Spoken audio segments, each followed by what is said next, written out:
welcome to my show. Autumn is here. I am your host, Francine Crawford, and today we have Ron Frazier Warren. She is a caregiver, and she's going to share her story with us and her experience with us. So please welcome her to the show. Welcome, Miss Roz. Hi, how are you? Thank you for having me. Well, thank you for coming and being willing to share your story. Mm-hmm. So tell me a little bit about yourself first. I'm retired healthcare worker. Oh, okay. Now I do a lot of arts and craft work and event creations, and I'm just living my life right now. Oh, okay. So as far as being a caregiver, you were a caregiver to your mom, I believe. Yes. My mom, Elaine. Oh, okay. How long ago was that? She passed in 2017. Mm-hmm. So that's about 8-9 years, something like that. Before that, I believe she suffered with the Alzheimer's, maybe dementia, not Alzheimer's, maybe 2 years. Okay. Yeah. Was it where you saw things and you noticed things, or was it just unexpected? It was unexpected. Well, if it started out, she was confused. Okay. And this one day, a neighbor in the neighborhood in my building brought her to my apartment. We all lived in the same apartment building. Mm-hmm. My brother lived on the 3rd floor. I lived on the 4th floor, and my mom lived on the 6th floor. Oh, okay. So everybody knew her in the neighborhood. So this day, she was confused in the elevator, and the lady brought her to my house. Mm-hmm. So right away, I'm calling the doctor because I don't know what's going on. But it turned out to be just a urinary tract infection. Okay. So that brings on confusion. Yes. Which I did not know. Mm-hmm. So fast forward, we had another incident where my husband, we live in a building where they have vending machines, and he insisted on going downstairs for some chips. And my mother was walking outside. He saw her outside. It was very late at night. It was 11 o'clock. So he went and got her and brought her upstairs, called the doctor. Fast forward, she has dementia. Mm-hmm. So that's how we got started with this dementia. How old was she? She was in her 80s. Okay. In her 80s. So when you were able to take care of her, I mean, was it something where you had to adjust your life to, or were you prepared for that? No, I wasn't prepared. My whole family wasn't prepared. Nobody was prepared for this. I was still working, and I believe I might have been, I think I was working. I wasn't working at home at the time, but I had to stop and work at home to take care of her. Oh, okay. It was an adjustment for the whole family. Mm-hmm. My husband helped so much. Just thankful that he was there. And my brother and his family, my daughter and her husband, everybody pitched in. Okay. You know, like they say, it takes a village to raise a child. Mm-hmm. It takes a village to raise an elderly person as well, whether it's with dementia or not. Just a senior citizen. It takes people to take care of people. Yeah. You know, and that's what we did. Good. You know, and it was rough times. We adjusted. We had to adjust. You know, I had to move into a larger apartment because I cared for her in my home. Mm-hmm. She did go to rehab and to hospitals in and out. You know, but basically we took care of her at home. Mm-hmm. I would have her during the week. My brother would have her on the weekend, him and his wife and his family. And we tried to work it out. Okay. And it was rough, you know. We had to learn some things and learn about dementia, Alzheimer's. Mm-hmm. But we had to do it. We had no choice. Right. Did you have outside help? Was any agencies helping you, or any associations helping you? We got a home health aide for 4 hours. Okay. That's a whole nother problem with our healthcare system. I think that we should have had more hours. We should have more help. Yeah. You know, but that's not the case. You know, we should have, at least senior citizens should have universal health care. Mm-hmm. You know, so besides caring for herself, we had to do her budget. We had to do her health care information. You know, all of those things take time. Right. So we delegated most, the stuff out. My daughter might have did the financial part. You know, my brother and them, they made sure she went to church every Sunday because she had to go to church, right. You know. But it took everybody. Mm-hmm. It took everybody. I had a cousin that, my mother's sister and my mother's sister's daughter, they would take her to the Poconos. They would take trips that would give us a break. Right. You know, because caregivers need breaks. You have to take some time to yourself. Right. Yeah. You know, but that's how it is, you know. It's a lot involved with being a caregiver. It is. And you don't know it until you're kind of in it. Yes. So what are some of the things that you learned that you could tell somebody that would help them if they're in a situation? Well, I would think that when you have an elderly person, of course there's forgetfulness. Mm-hmm. There's those kind of things. Mm-hmm. But then you have to look deep, more into it. Mm-hmm. You know, you have to be able to say, she or he is not acting right. Mm-hmm. You know, why are you going? Why are you wandering off? You know, you gotta kind of think of, okay, maybe there's something going on.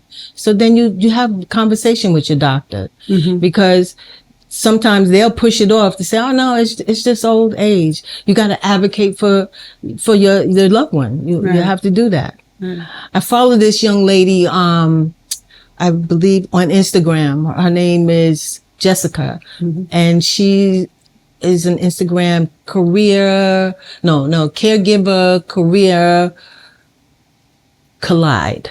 Okay.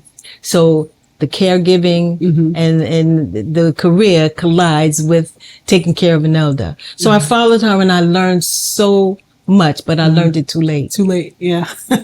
I learned it too late. Yeah. That's interesting because that's why I started Autumn is Here, because I realized that I learned more after. Yes. Because you're going through it and you're doing things and you whatever comes up, you do and you deal with, right. and you get the help that you have at the moment, but you don't realize all the stuff that's maybe out there that you can use, or the next step, or even about the disease, mm-hmm. Mm-hmm. So, I understand about how it collides, and you didn't have time to Google. I didn't have time to Google and find out this, that, or the other.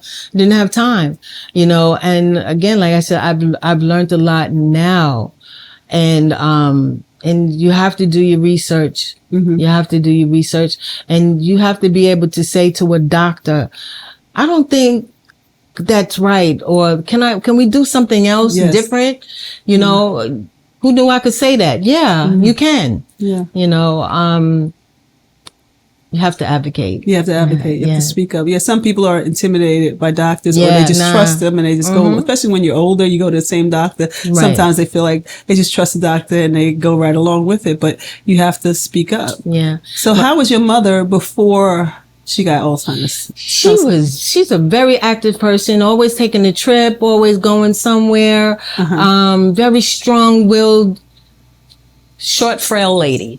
Oh, okay. A fighter, always, ready to fight, always had something to say, so this was difficult because I'm trying, Mom, how come you don't remember this? How come you don't know this? How come, now I'm aggravated. I'm frustrated. Right. It was a lot of frustration going on, and I had to, and I felt like I was yelling all the time. Mm. And then it's like, you're not communicating with me, but she would communicate with my husband very well. Okay. Because he has that soft patient kind of thing with him. Okay. And so I had to learn patience. Ah, yeah. I had to learn patience. Yeah, that's awesome. I did, because I was yelling all the time. I was just not who I was, because she was not who she was. Mm-hmm. She was not the person I grew up with. I knew, and then on top of all of that, she didn't know who I was. Oh, okay. Because it got to that point where she didn't know who I was. So I was everybody else but Roz. I was Mary the nurse, Mary, you know. But the funny part about it, my husband stayed who he was. He was always Fred, you know, but I was Mary the nurse, Mary. Okay. You know, and that was hard. Okay. How did that make you feel? Tell us a little bit about emotionally. How did that make you feel with her changing like that? At first you didn't understand it, but then you kind of understood what was going on, but still, you know, it was your mom hard. not remembering you. Yeah, that was really the hard part of this disease, because how do you not know me? And then she also didn't know my brother. She thought my brother was my father. Oh, okay. My father looked my brother looked like my father. So she was just, that's her husband. Wow. That was her husband. Wow. It's like, no, it's not your husband. But yeah, that part was very hard. Did you feel that you had to take some time to yourself? Did you have that ability to take some time to yourself? Yes, because like I was saying to you, I had a cousin that would take her to the Poconos and, you know, for a weekend and spend time with her sister. Okay. You know, so that was good. My daughter would come and take her and go out with her, and even the home health aide, you know, she would walk her around and do different things with her. But that part was hard as well. Because you don't want. Is you worrying? Yeah. You do. You worry. Yeah. You worry. Even when you get a break. Yeah. It seems like that makes sense, but then you're always worrying about what's going on. And then too, you know, I had to clean my house. I had to do the laundry. I had to, you know, do things that I needed to do without her being there as well. You know, got to keep up the house. You know, you got to go food shopping. You have to do different things, you know, so it was hard. It was hard. So we did find a daycare, an adult daycare in the neighborhood. Okay. So if the home health aide came for 4 hours, she would do like maybe 2 hours at the daycare until she just couldn't do it anymore. She didn't want to do it anymore, you know. But the activities at the daycare helped a little bit. You know, she would come home with things that she made and, you know, talk about that. But she still didn't know who I was. Oh, okay. You know, so, but she was active. It wasn't like she was bedridden, which was good. Which is good. Yeah, it was good. Yeah. She was never bedridden until she went into the hospital. She talked. She talked her smack, you know, but it was just hard to see her go through the stuff she went through. Okay. You know, but I learned a lot about her past with this dementia. Really? Yeah. Because she went in the past a lot. Okay. She went back to where she was familiar in her mind. Yes. Oh, okay. Yes. Okay. Yes. Interesting. You know, even so, this day that my husband found her outside, she was going looking for her kids. Ah, okay. And at the time we were supposed to be little kids, 2 and 5 years old. So she went back in her past a lot, you know, and that was scary. Yeah. Yeah. Yeah. But if you had, and if you are comfortable answering this question, if not, I understand. But if you had one more day with her where you had no limits, you could do whatever you want, money wasn't an object, anything like that, what would that be like? How would that day look? How would you spend that day with her? On the beach. On the beach? Yeah. Okay. Yeah. So you like the beach? Yeah. We live by the beach.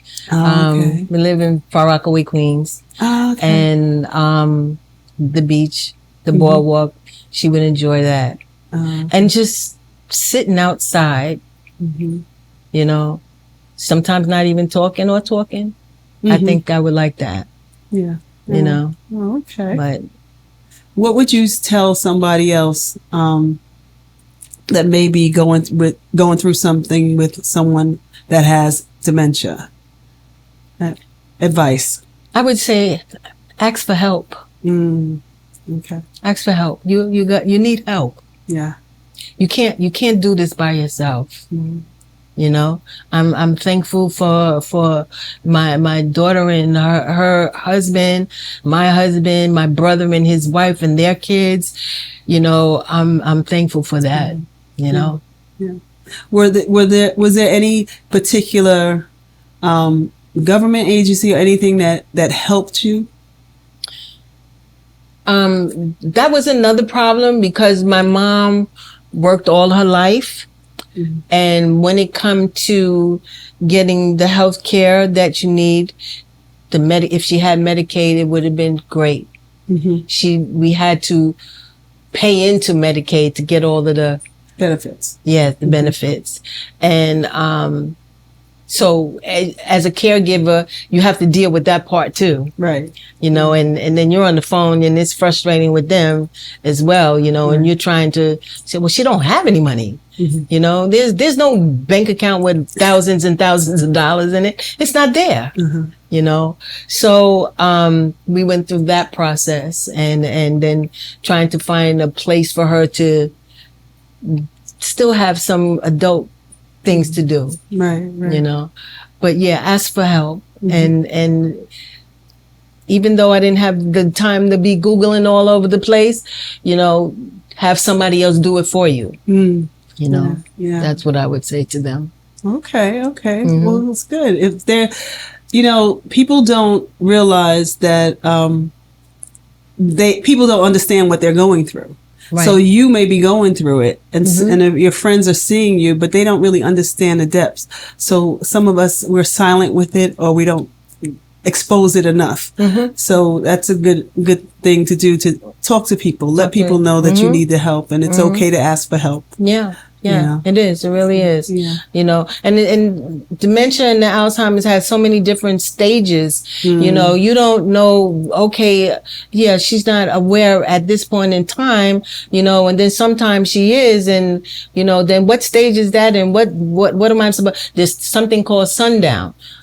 What the heck? I didn't know what sundown was. Right. You know, and you have to, the doctor tells you with sundown, okay, she's going to be different at night. She's going to wake up during the night and think it's daytime. And then, you know, you're switching back. It's just like a baby, you know, you switch back and forth and, you know, sundown. Okay, sundown.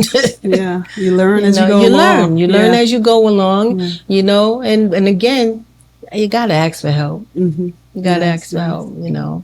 It's really important that people share their stories because it happens at all ages. It does. You know what I'm saying? So, you know, young people, they may go through it, you know, with their parent or their grandparent or, you know, someone older still has to go through it too. So you never know. That's true. And even the young lady I follow, she's only 26 years old when her mother had this disease. What does a 26, and she's the only child, what does a 26-year-old know and how to do this? Right. You know, and she learned a lot, you know, and I applaud her. Yeah. My mom had Alzheimer's for years, a long time. Okay. So it was like going through all the different stages and she wasn't, she didn't have other illnesses or anything like that. So she was alive for a long time going through all these different things. So, that was hard because you didn't know when. You just didn't know when.